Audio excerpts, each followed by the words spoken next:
हा आहे India's most wanted terrorist Jaish e Mohammed यांचा लीडर मसूद अझर.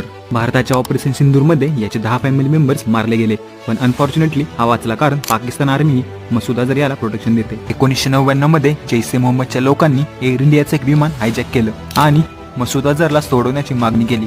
तेव्हा आपल्या लोकांनाही सोडवण्यासाठी भारतीय गव्हर्नमेंटने त्यांचा लीडर मसूद अझर याला सोडून दिलं.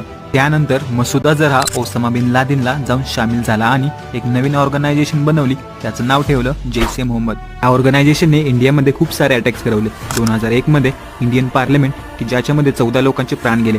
2008 मुंबई ज्यामध्ये 116 लोक मारले गेले.